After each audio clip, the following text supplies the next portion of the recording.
हर्षदेव सिंह जी को 20 तारीख को के लिए इनविटेशन आया है जंतर मंतर में स्टेटहुड के लिए। आपका क्या कहना है हर्षदेव सिंह? देखिए, बिल्कुल आया है और डॉक्टर फारूक अब्दुल्ला साहब ने ये इनविटेशन भेजा हुआ है। मैं उनका शुक्रिया अदा करता हूँ।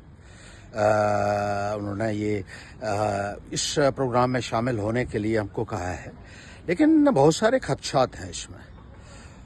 ये कहा जा रहा है कि एक फिक्स्ड मैच जो है वो नेशनल कॉन्फ्रेंस और भारतीय जनता पार्टी खेल रहे हैं और इसकी पुष्टि भी हो रही है, क्योंकि ओपन में अक्सर देखा जाता है कि नेशनल कॉन्फ्रेंस और बीजेपी एक दूसरे की खींचातानी करते हैं, लेकिन शाम को चाय पानी उनका इकट्ठा ही हो रहा है। और अक्सर देखने में ये आया है कि भारतीय जनता पार्टी के नेताओं के इशारे के ऊपर बहुत सारे मंत्री हैं जो काम कर रहे हैं और उनकी जो है डायरेक्शंस के ऊपर काम किया जा रहा है। ये अक्सर देखने में आता है।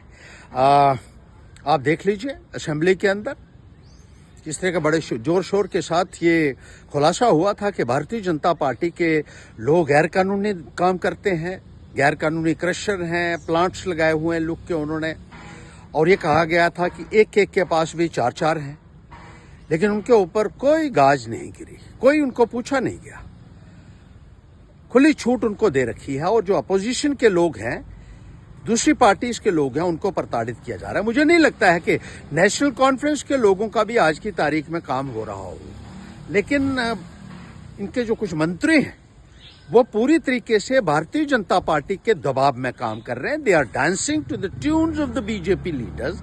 ये समझ से बाहर है। खासतौर पर हमने ये देखा कि एजुकेशन विभाग जो है उसमें बीजेपी के लोग जाते हैं गांवों में और उनको कहा जाता है कि आपको टीचर नहीं मिलेंगे जहां स्टाफ डेफिशिएंट स्कूल्स हैं, इसलिए नहीं मिलेंगे क्योंकि आपने बीजेपी को वोट नहीं दिए या कम वोट दिए हैं। और जिस दिन वो ऐलान करते हैं अगले दिन वो टीचर वहां से ट्रांसफर होके या अटैच होके शहर में चला जाता है और गांव में जो आगे ही डेफिशिएंट है स्कूल्स, उनके अंदर और ज्यादा प्रॉब्लम क्रिएट हो रही। ये बहुत जगह देखने को मिल रहा है और जैसे ही वो कहते हैं वैसे ही अगले दिन 2 दिन के अंदर ऑर्डर हो जाता है। ये बड़ी हैरानगी की बात है। हेल्थ डिपार्टमेंट में वो भी, उसमें भी यही हिसाब हो रहा है। और हमारा पर्सनल जो एक एक्सपीरियंस भी है कि हमारे जो जुड़े हुए वर्कर्स हैं, उनके जो सिबलिंग्स हैं, उनके जो रिश्तेदार हैं, उनको चुन चुन कर वहां से बाहर निकाल कर, और ये कहा जा रहा है कि इनको 100 किलोमीटर दूर लगा दो, 200 किलोमीटर दूर लगा दो, ये अनाउंस करके उनके एक एक करके ऑर्डर किए जाते हैं और या तो उनको दूर दराज के इलाके में अटैच कर दिया जाता है बीजेपी के नेताओं के कहने के ऊपर, या फिर उनको वहां से उठा दिया जाता है, ट्रांसफर कर दिया जाता है। हेल्थ डिपार्टमेंट में एक हमारे जो परिवार से ही ताल्लुक रखते हैं, उनको ये कहा गया कि इनको ट्रांसफर करके 4 जिले जो है वो क्रॉस करके वहां भेज दीजिए। क्यों? क्योंकि भारतीय जनता पार्टी के लोगों ने कहा था कि हम तुम्हें ऐसी जगह ट्रांसफर कराएंगे जहां तुमने सोचा नहीं होगा। आपने तो पूरे तरीके से सरेंडर किया हुआ है इन लोगों के आगे, इन करप्ट बीजेपी के लोगों के सामने।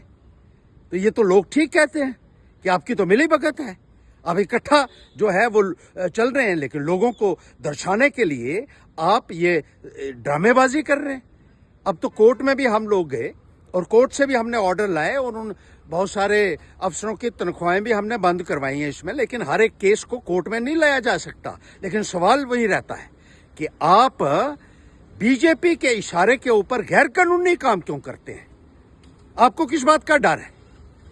ईडी का है, सीबीआई का है। आप जायज काम कीजिए उनके, लेकिन जो नाजायज काम है वो भी आप भारतीय जनता पार्टी के, तो आप तो पूरे नतमस्तक हो चुके हैं और उनके नीचे लग के आप लोग काम कर रहे हैं।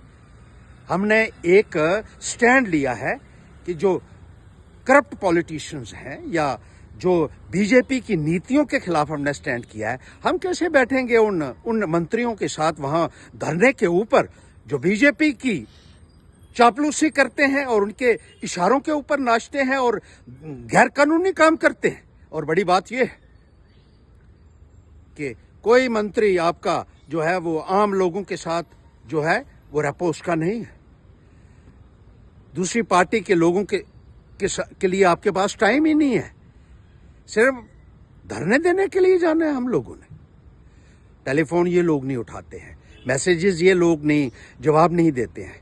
अगर हम चिट्ठी लिखते हैं प्रेसिडेंट ऑफ इंडिया को तो वहां से भी जवाब आता है, यूनियन मिनिस्टर्स को लिखते हैं वहां से जवाब आता है। लेकिन जम्मू कश्मीर में ये दे हैव बिकम अनक्वेश्चनेबल डिस्पॉट्स कि अपनी मर्जी से जो मर्जी करें और बीजेपी के काम होंगे, बाकी लोगों की, गरीब आदमी की तो कोई सुनवाई रही नहीं है।